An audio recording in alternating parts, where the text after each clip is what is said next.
Hey, Saint. I told you look like Bam. Y'all look just alike, same head structure and everything.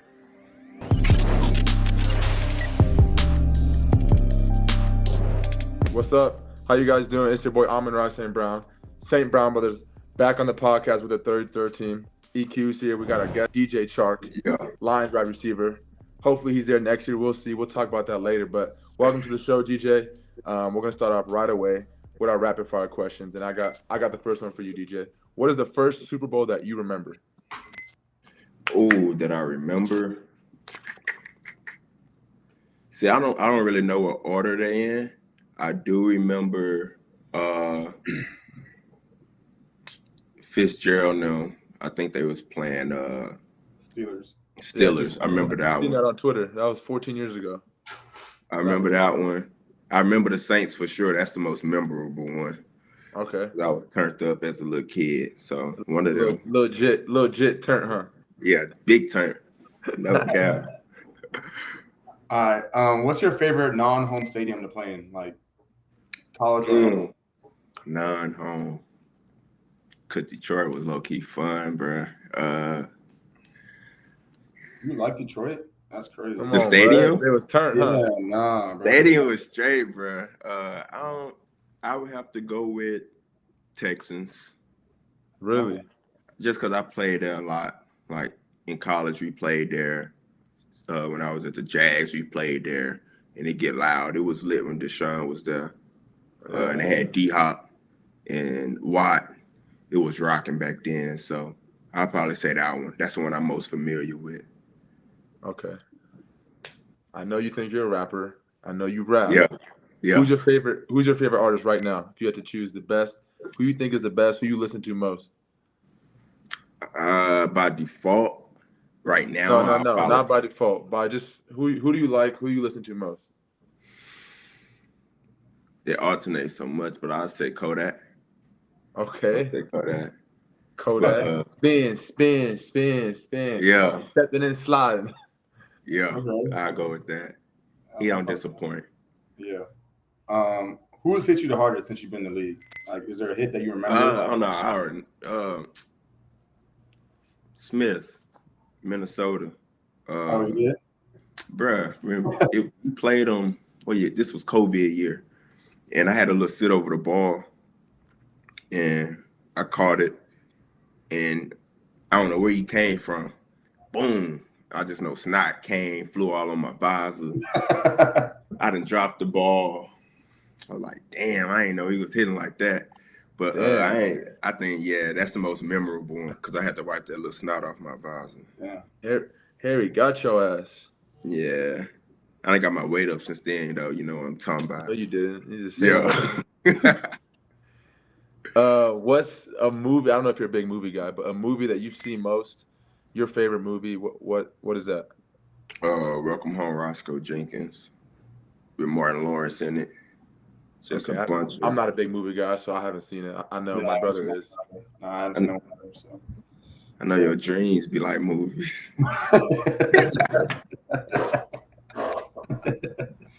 Oh shit.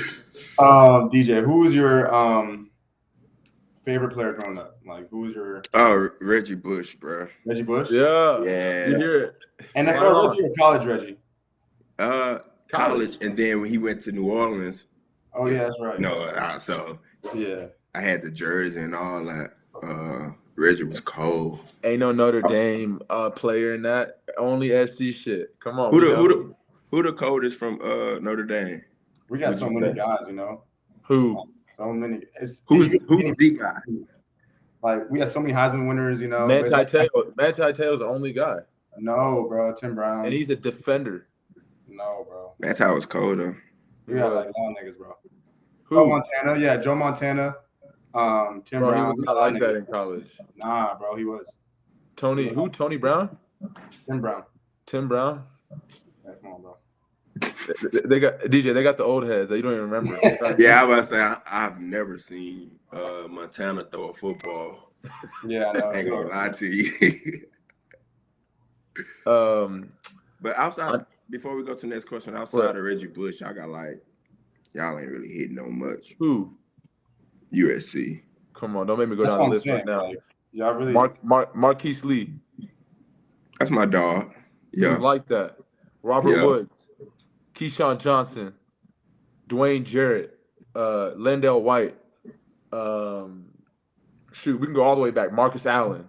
Old heads. Anyways. Carson Palmer, Matt Leinart. The star power fall off a little bit. Let's just say that. Yeah, because Reggie's the best to ever do it. What can you say? Yeah. Who came out of LSU? We'll be here all night. Come on, go ahead. You want current or former? No, I want older guys. Like Pat P, Tyrann Mathieu type, or you want? And then before them too, like when we were kids, like 2010. 2010. I'm thinking the Tyrann Mathieu. I don't know what 2010 was, but I'm gonna just go back to Tyrann Mathieu and Patrick Peterson and everybody after that. Who on offense though? Like no offensive players? Dwayne Bowe. We got all kind of receivers that was like that. Okay, you guys are just more recent. I feel like Yeah, but it's been lit. It's been lit.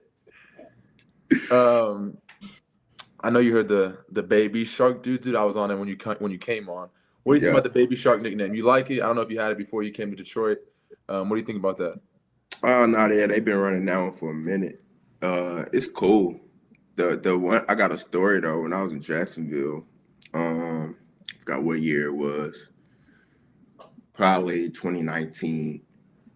They played it after a catch, and I don't really think it was as hard as they thought it was going to be, because when you're in the stadium, playing against grown men and you catch the ball and they drop that, it ain't really hitting as hard. It ain't intimidating.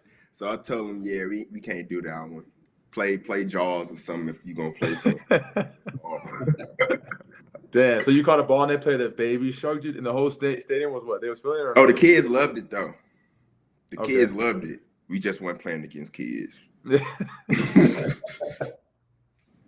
All right. Before we move on, my brother just made a Pro Bowl. And we give him a round of applause. Congratulations. I'm currently in Vegas right now. I'll be tapping in with you on the weekend and see how it's going. But congratulations, man. Appreciate it. Hey, what? I know they switched the layout. So are y'all having practices? Like what y'all? So today they're doing like events. So there's like best catch, quarterbacks are doing precision passing. I don't know what the linemen are doing. Kickers are doing like kick-tac-toe, dodgeball events. So all these events. So there's no more game. You guys know that. It's like flag football at the end. But all these events add up, so you get points. If you win, if NFC wins best catch, you get points. If NFC wins this, you get points. And then going into the game on Sunday, a team is already going to be up or down. So say NFC is up or AFC is down or AFC is up going into the game. So you might be down trying to catch up to AFC, or we might be up and trying to keep the lead. And then from there, I guess in the game, I don't know how it works yet. They haven't really told us, but obviously you score touchdowns, you get points, this, that, and the other. And then at the end of the game, they add up all those points, tally them up, and I guess the winner makes more money than the other. I don't know. You would know better than me, Mr. Pro Bowl. How does it work? Yeah, it was based off the game, but like we have some events, but we had like little Pro Bowl practices, kind of like jog throughs. Then whoever win the game got paid more. I forgot how much. I think it was like winner was closer to like 80, 90, loser was closer to like 30, 40. Okay. So while the NFC wasn't playing that hard, we was low key playing for real the whole time. Would you tell me you was in there trying to win, huh? What? I caught a pass, like a little hitch, and I'm running at the time. They were doing like they'll just hold you up, but like they just reached their arm out, took off for like 60 touchdown. You're gonna have to tackle me out here. Would you say you said the third, because you got the starters, then they put the second guys in, and then when the third guys get in, they don't really care. They're just trying to go out and win, huh? What? Who was it? Who was the QB for? It was Kirk Cousins. He got a few sacks. Like they was on his ass low key in the game. Like y'all playing for real. I was just talking to Jared. We just had lunch. He's like, when he went I think his second year, he told me, and he said Von Miller he already had a sack going into the third or fourth quarter. So that third, he got in he was a third quarterback, so he got in end of the third quarter and finished the whole game out. And apparently, if you win MVP that game, you win like a truck. So he said Von Miller was rushing on that edge, trying to kill him. He said fourth quarter, Von Miller got another sack. And I think he ended up winning the MVP, got the truck. But I don't know what the award is. Every year, if you watch the end, the beginning be all fun, but it start getting serious towards the end once they know the money on the line. Yeah, for real. Right. DJ, you're about to be a free agent. Tell me what your mindset is going into free agency. I know you already did it once before. Tell me what your head's at, what you think is going to happen. Man, so I went through it last year, coming off of, I had got hurt that my last year in week 4. So I didn't know what to expect. But, you get all the articles during this time to March 13, 14, 15, whenever, and everybody knows exactly where the best fits for each team and who's going where, and this team is going to be looking at that person. And then once the date really opened up, because I didn't have any conversation with Jacksonville like that in that period. Nobody really reached out until the night before free agency started. And so I didn't know what to expect really going in. I was expecting all the people that said in the articles that this team was going to call and that team was going to call. That's what I was expecting to happen. Mm-hmm. But the teams that was I was linked to and all that never really called. So it was teams I wasn't expecting, in Detroit being one that I felt was the most serious about bringing me in. And I had another team that had a pretty good offer, honestly, but it didn't really feel like the right fit. And then when I looked at the Lions, I saw JG, who I thought was pretty solid. And then I saw that they had Saint.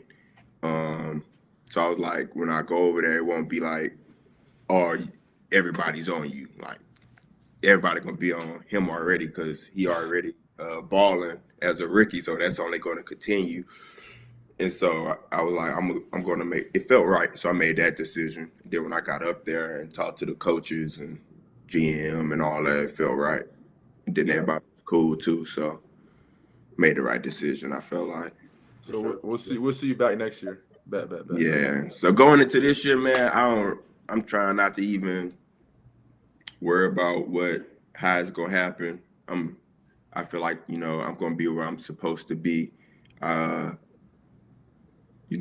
If that's Detroit, that'd be great, because I got some real good friendships and I like it there, and it's really good. But it's a business; you never know. So we'll see how that goes, but it'll be smooth regardless. Yeah, I feel you. So both of y'all were on Hard Knocks this year during camp. I've never been on it. I want to know your personal experience, how you felt about it. Would you want to do it again, or you good off that? I'll go first. Hard Knocks was cool. I would say, in the beginning, it was weird with having cameras everywhere. First, I would say the first week or so, but after 2 or 3 weeks, you kind of get used to it because, they're out there every day. You got walkthroughs, practice. You're there from the morning till night, and there's cameras literally all day. So for me, it kind of got normal towards the end, but I feel like some players, some coaches started acting a little different when the camera got on, but I won't say no names. Yeah, I'm cool on it, to be honest with you. It was a good experience. Shout out to the Hard Knocks staff. They was cool having them around. When they left, practice felt kind of empty.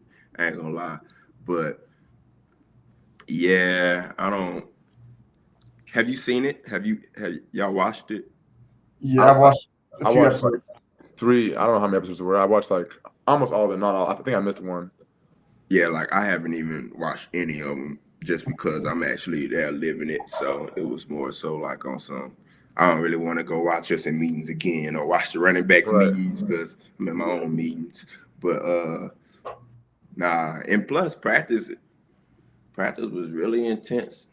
We was hitting, we were hitting for real. Yeah, but they weren't hitting like that in Jacksonville. Bro, I don't really think many teams in the league hitting like that. Yeah, they don't. They don't hit. Chicago and Green Bay, you guys aren't going. You guys are hitting in camp.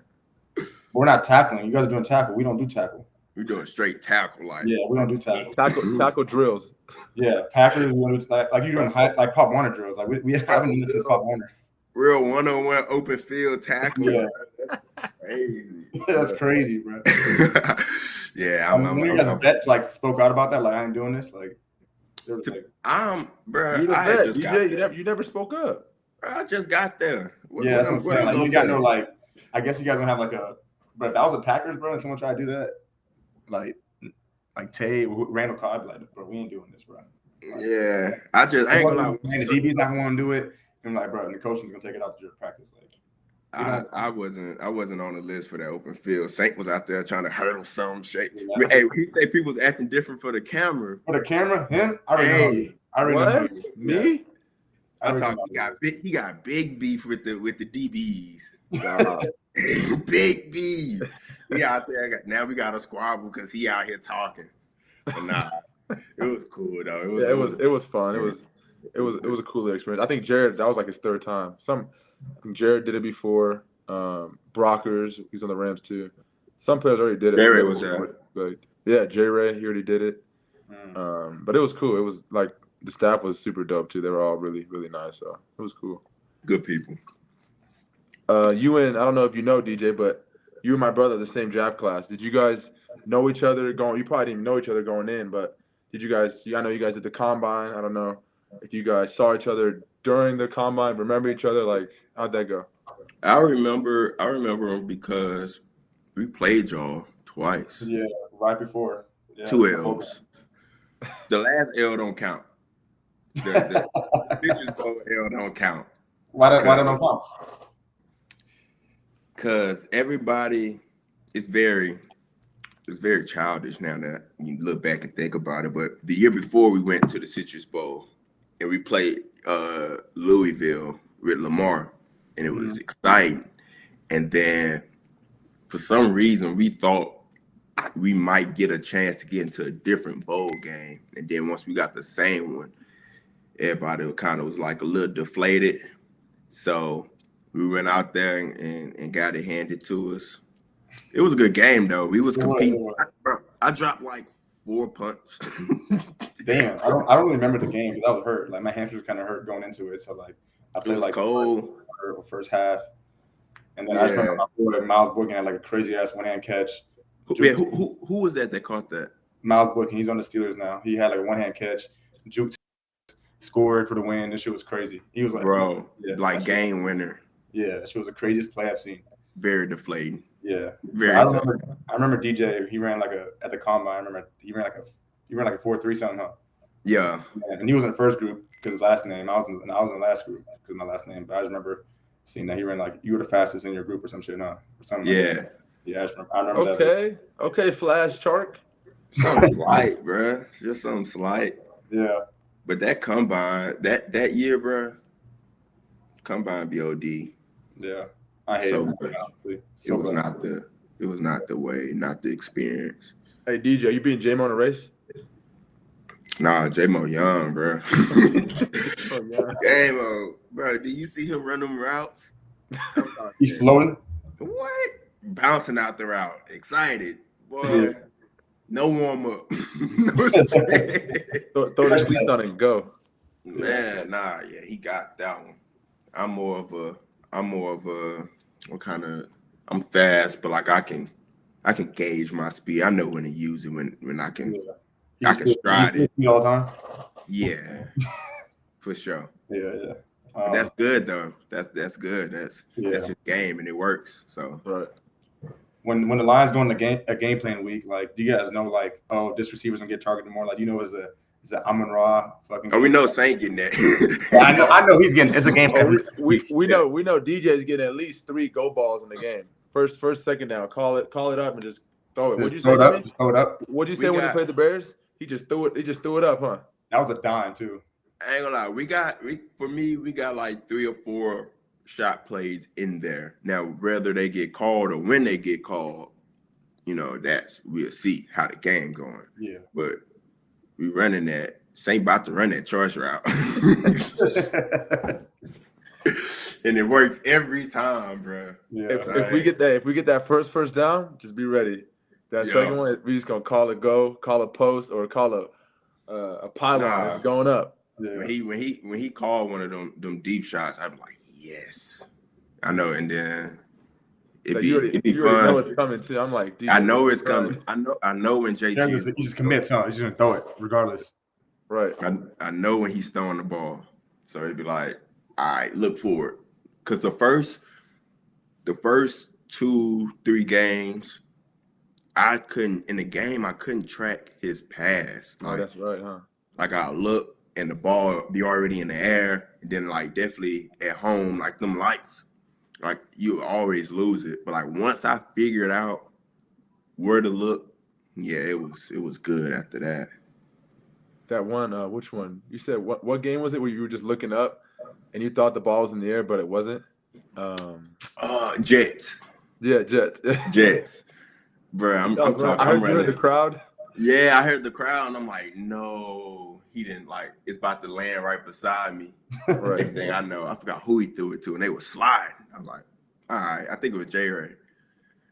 And then we broke the long touchdown with Brock, right? Yeah, he put us on his back, carried us for the show. He did, huh? I'm like, okay, bro, go. That's a Notre Dame boy. Notre Dame boy, Brock Wright. Took us to the today. Notre Dame guys, we just put on. We just put on wherever we go. The biggest moments. Just touchdown and put on. Every team got Notre Dame guys on. Every team. No, they don't. 95%. USC is thin. Very few. See, we're thinner, but we have more playmakers type shit, you know? Every time I play a team, there's a guy in Notre Dame on the team. Like, y'all got current playmakers? Bro, what? Me, Claypool, Cole Kmet. That's just our team. Y'all got one team. Who else? Y'all got Brock, Okoras. You want me to keep going? We got Quentin Nelson. Okay. Drew Tranquil. Aloy team. I'm pretty sure he calls a fumble on you in college. Ooh, hard hit. Yeah, and I warned him about him too. I warned him like, bro, he's gonna get that. He's gonna come and smack you. He's like, I'm good. Fumble. Is that the hit you showed me? No, that was a different hit. That was Texas. Yeah. Yeah. I got smacked, DJ. Oh God. Hey. Well, who was that? What was his name? I gotta go pull that back up. I think it was BJ Foster. I'm gonna bookmark that one. Actually, what was the dude Harrison Smith, Notre Dame guy. Come on. Is he really? Yes. Yeah, he is. Oh. Hey DJ, what was that hit you took? You got up, first down, and walked off on the sideline. You showed me. Bro, that was we played Tennessee, and I had, you know how you do when it's like 3rd and long, like super long. So you throw a little shallow and everybody block it up, and you try to. Yeah. And who was it? I think it was Money Hooker caught me like right at the first down mark. Boom. And like I got the first down, but I hopped up and I'm looking at, because I'm on a sideline, I'm looking at them, they looking at me, and they like, ooh. And in my head, I'm like, yeah, that shit hurt. But I had to be like, and then walk back. Come get with a little doze. Head was like, bro, come get me out. Give me some plays, bro. Put it all on the line. So DJ, you play with a bunch of different QBs. I know you have Minshew. You play with Trevor Lawrence. I think you had another one too at Jacksonville. I'm not sure. I had a lot at Jacksonville, like 6. And now Jared, how do you how does it feel to have played with so many quarterbacks? Has it helped you? Like, what have you seen? Let me go through the list of QBs. Had Blake Bortles, Cody Kessler, USC. Nick Foles, Gardner Minshew, Jake Luton, Mike Glennon, then Trevor. So that was in my first 4 years. So that's 7. Then I had JG. So like it teaches you that although it's good to have, chemistry with a QB for a long time. It teaches you to kind of really focus in more on your game, because people don't know this, but like what year was it? COVID year, where we went 1-15. Like by the end of the year, say like week 14, it'll be Saturday, and we still don't know who about to be the starter. It'll be out of Minshew, Jake Luton, and Mike Glennon, and like they'll make the decision like on Saturday, and we go out and play on Sunday. And so like as a receiver, that's tough, because like when I'm in the game with JG, I know how he throws the ball. I know when he's probably throwing the ball. When you switching QBs all the time, it's more so like, it's kind of like when you would go in high school, you go to a camp and you stand in line and the QB jump up and you jump up with one, and you really just focus on yourself more, because you can't really rely on what they're going to do. So I think that kind of helped me with my game a lot, being able to, because some people like catching from Trevor throwing like dots, like zoom, whereas Minshew was more precision, intermediate, quick game, that I focus on.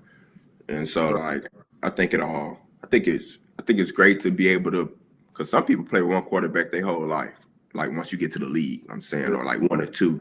So being able to experience that, I think really just helped me just kind of hone in on my game more and not focus more on like the scheme or the QB. Right. Because I had like every year in the league, I've had a different OC too. So that's crazy. Damn. Do you have Hackett over there at one point? Yeah, that was rookie year. Okay. Yeah, him. Allen was in Jacksonville. Lazard. Yeah. Okay. Yeah. So they both went to Green Bay. Then I got Filippo. That's the year I went Pro Bowl. Next year I got Jay Gruden, Jay Cool. Then I got Coach Bev. Was Coach Bev there when you was there? No. Saint?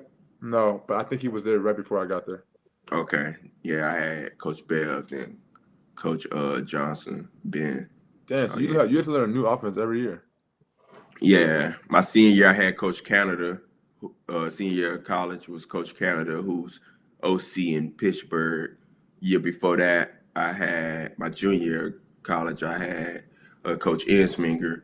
My freshman, sophomore year, I had Coach Cameron. So, like, I ain't been in the same offense. That's crazy. Since, like, sophomore year of college. Damn. Yeah, I just be trying to learn it and keep it pushing. That's like learning a new language every year. That's crazy. Every year, bro. So how do you feel about the Detroit coaching staff? I know Coach Campbell's a character from what I see on social media. I know he's real motivational. How does he compare to your Jacksonville coaches?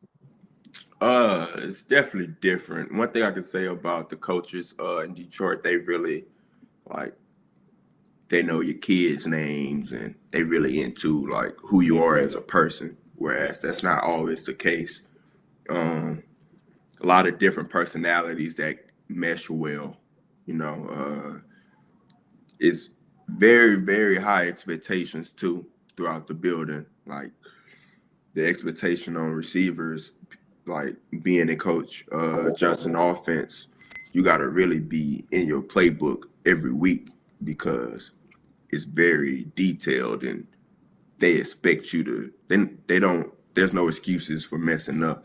So like that accountability I haven't really had that probably since college, like just that holding you to a standard. Yeah. But also shout out to the receivers and the team because they kind of held you to that same standard. I'd say Saint probably would set a standard himself that people would follow. So like everybody had their own thing that they would contribute, but the coaches, they also allowed us to do what we do best. They try to put us in positions to do what you do, like how Saint, a great choice runner, great one-on-one slot, do all those things. They made sure they maximize that. Same with me. Same with Jamo, J-Ray, the routes that they are best at, Leaf, making sure they run those over and over and finding a way to get that in the game plan and try to call it. So hats off to them for that. Right. Yeah, I agree. They do. They do. I think Ben. I like Ben. I don't know how you feel about him. I feel like he does, like you said, he does a great job of putting all of us in like positions to be successful because we all do things differently. So that was something I really liked about our offense. Because you get in offenses where they kind of force you to, like, they force one person to do it all. You know, like, I'm going to force you to run all the crossing routes and the quick routes, and I'm going to make you run the go balls. And sometimes you get a player that can do all those things, like Jets in Minnesota. You know, like, he could do all the things, but it catches a defense off guard when all these people are good at different things. So we're going to use it all. Like, I'm going to let Swift run some choice routes too, because he can catch good out of the backfield. Like, you can't just focus on Saint because Leaf can come around the choice route on the other side. Like, that helps.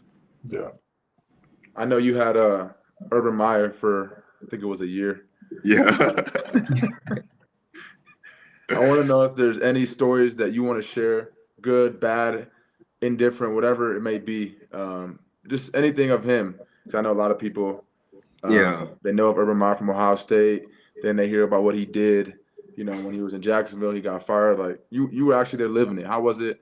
Any stories you want to share? If not, it's fine. Nah, it's cool. One thing I could say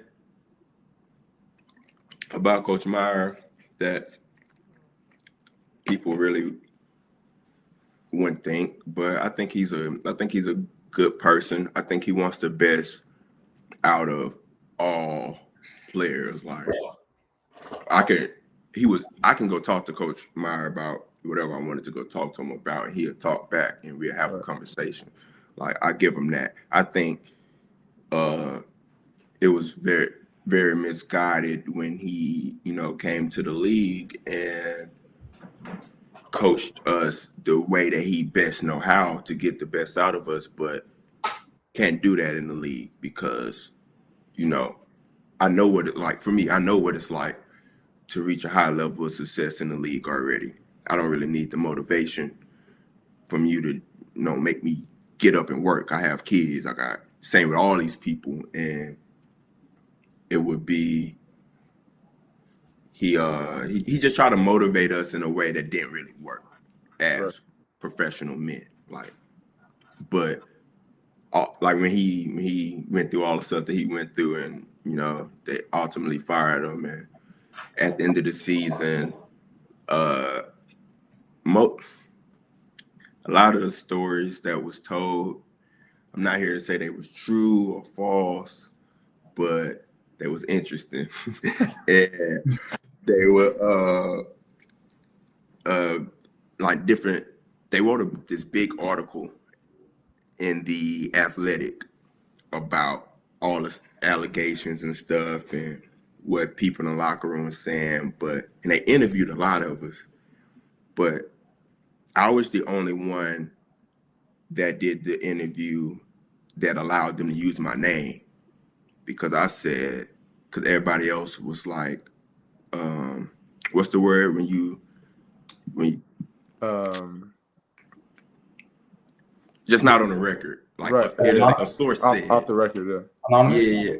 Yeah. So I was like, if you're going to ask me questions about a man, and I'm going to give you what I think about this person, I'm not going to hide behind the words. Like, I'm going to say this is who said it, because obviously he's going to read this article, and I don't want you to be like, I just feel like a coward, you know what I'm saying? Like, to be, because if you're not man enough to use your name, then why use it? Why say it? So I use my name for my part, but when people read the article, since I was the only one to use my name, it kind of seemed like I was just saying all of it.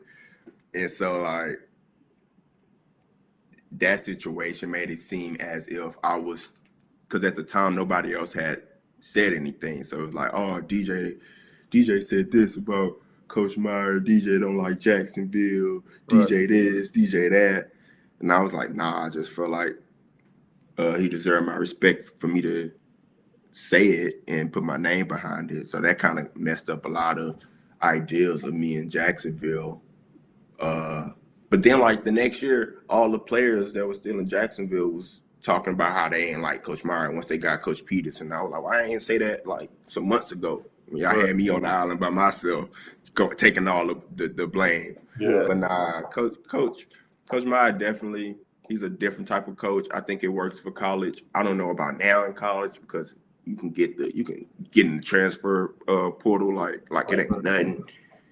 So I don't know, but just didn't work out. I think Urban Meyer recruited me in high school, but I never really talked to him like that. I think I talked to him one time on the phone, but I was gonna take a visit to Ohio State, but I never did. But yeah, I mean, I only talked to him one time on the phone. You seen that video of the dude from Colorado, the coach, when he's talking to the players? I know. Tell him stand up. Yeah, stand up, sit down. Yeah, BJ, what would you do if he said that in the league? Stand up. In the league? Yeah, in the league. I would stand up and sit down just because I ain't gonna be the one guy who don't. What about the second time? He did it twice. Oh, twice? Yeah, he's like stand up, sit down. It depends on where I'm sitting in the meeting room. I ain't gonna lie. Your ass is not standing up. If I'm in the back, nah. But like if I'm in the front and you got these cameras in my face, I'm gonna stand up. What if you look right into your homeboy and be like, nah, we're not standing up. Then I'd be like, all right, next time I'm with you, bro. Right. And he stands up, you're solo. Next thing you know, now I ain't getting no PT. Right. I can't get in the game. Yeah. Hey, bro, did y'all see the what's in that Arian Foster? Arian Foster? Arian Foster. Talking about like the scripted thing? Yeah. What did he say? But I don't know what he was saying. Like he was saying, I don't know if it was sarcastic or not. It could have been sarcasm because that's just maybe everybody. We don't saw a clip of the interview. I don't know, but he was saying like the league is scripted. We know what's about to happen, so we'll practice to make. So like the guy that was giving the interview was doing most of the talking. Like he was saying, like, so you're going to get 2 touchdowns in week 2. You're going to hurt your hamstring in week 4. And he was kind of agreeing with it and kind of like, yeah, that's what we practice. We practice to we got to put on a show. So we practice to make it happen the way that, because, now everybody says the league is rigged. And I was like, if that's the case, whoever writing the script, let me holler at them for next year because I'm trying to get some stuff off. Let me talk to y'all. Let's write the script the right way. Yeah, so I already know you said that Jamo is young, but if you all ran a 40, who would win? Oh, No, he got me for sure. He does? Yeah. At least I would think so because he didn't run a 40 though. He's fast like that. Yeah, his acceleration. Hey, what happened when we asked him what he'd run, DJ? What did he say? He said he would have broke the record. It would have been like, did he say 419? He said, man, I would have hit a 4-1. My dog Jamo, I'm not saying you can't, but I would like to see it before I be like agree to that one. I have to see that one. 4.2, I'll give him 4.2 though. Yeah. 4.2 something. So I heard that my brother dreams in 4K. I just want to know what you dreaming. My brother had some comments about that last time I was talking to him. His dreams are in black and white. Look at that little ass head. Yeah, that's what we're doing. Hey, black and white with no noise. That's a fresh cut. You got a fresh cut. A fresh one. Yeah, it don't matter. Let's see the back of the neck because last time. No bumps. Look. I gotta look too. Hold on. He's in the shade. Hey DJ, you got a cut yet? No, that's why I ran the beanie, bro. Whenever you get one, you probably get a discount, huh, with that little ass head. Oh yeah, okay. Now it's time to get on. That's the longest fade ever, bro. You know how long it takes to fade your hair? You know how long it is to sit there and line, bro. You lining up for days. Arm tired, wrist hurt. You know, some barbers be like, "Hey, I don't have time for your cut. I got someone else." Yeah, that hits your shit in 2 minutes. 2 minutes. Hey, we can squeeze you in, DJ. You good, bro? I know at the Pro Bowl they give y'all beanies and shit. Like, I don't want you to feel left out because they not gonna have shit your size. Headgear, if y'all have headgear for the 7-on, you can't participate. You are a hazard on the field to everyone in danger. What if they want to put the GoPro on my head? Shit, they gonna have to put them big ass cameras that Jeff be having shooting the film. They gonna have to put that tie that shit to your shit, bro. Big head ass. Oh, it's little ass. He been waiting on that. He been waiting on that shit low key. Yeah. I've been waiting to flame you. Yeah, he's been telling me about it. I wanted to hear like how it goes down, bro. All day. What else you want to say, bro? Nah. You got anything else beside a head joke?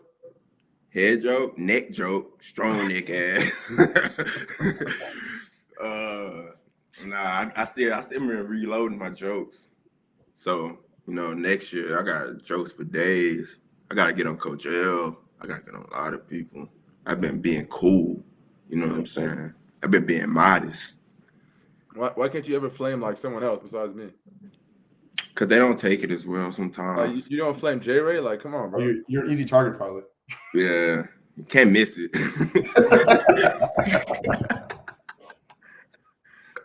Oh, shit. Nah, you one of the only people that's gonna participate back, and I like the jokes. Like if the joke's weak, then it becomes bullying. That. My jokes always hit though for you. See, I'm gonna wait. You just fire a lot of them off. I'm gonna wait to hit one good one. Like if it's a game week, your joke probably hit on like that Thursday. Wednesday be weak. You have to hit on Thursday and Saturday night walkthrough. Nah, them shits be weak. I'm gonna flame your ass when we. You have one good day to get me, bro. It'd be like in the warm up before we start practice, and we be chilling. That'd be every time. That'd be the one day that you'll carry the joke from the locker room there. So the people that ain't hear the joke in the locker room, they gonna hear it on the field. So now you got a 2-for-1. That's really what be happening. Hey, did you tell everyone you gotta wear Scully and another one on top because your head don't fit? I really don't wear the Scully over my head. You wear a Scully. Wait, when it's cold, you wear a Scully and the little ski mask, right? Both. I don't put the ski mask over my head, bro. Why not? I don't like the way the helmet feels. It slide a little bit. It's too loose. It ain't. But I don't think it's safe to have, you know what I'm saying, because you got to protect the concussions and stuff. You got to be sturdy. You can't be moving. Right. Yeah, that baby. How you block. Everybody say how you such a good blocker. Tell them how you block. Like this. Everybody at a disadvantage already. I don't really like the Baby Shark nickname. I like Baby Head. No, you still going. You the next Megatron of Detroit, ugly ass boy. What's wrong with you? Big head ass. Hey, I saw a fat head and it made me think of you. Cause not you, but me. Cause okay, I was saying, that's self-reflecting. Yeah, hold on. Self-reflecting. Yeah. All right. But last thing though, I don't know how you remember all these plays, bro. Like all these plays. You said you had 6, 7. Yeah. Damn, I write them down on my arm. That's a lot for that little ass head to remember. I write it on my hand so I can remember. I can read well. Ugly ass boy. And lean back, that boy, yeah, that Vegas sun hitting you different, huh? Yeah. Yeah. I just lean up, scoot up, Your head take up most of the camera anyway. That's why you had to lean back. If I lean back, I'll fall back. For sure. If you're on the 9th floor, you'll be like on the 7th floor, falling straight through that shit. I'm done with the jokes, bro. That was it, guys. I appreciate you, DJ. That was it for the St. Brown Brothers on the podcast and the third team. Congratulations again to my brother for making the Pro Bowl. Have a good time out there in Vegas. And we'll see you guys next week. Appreciate it. We'll see DJ next year in Detroit. Let's go. For sure.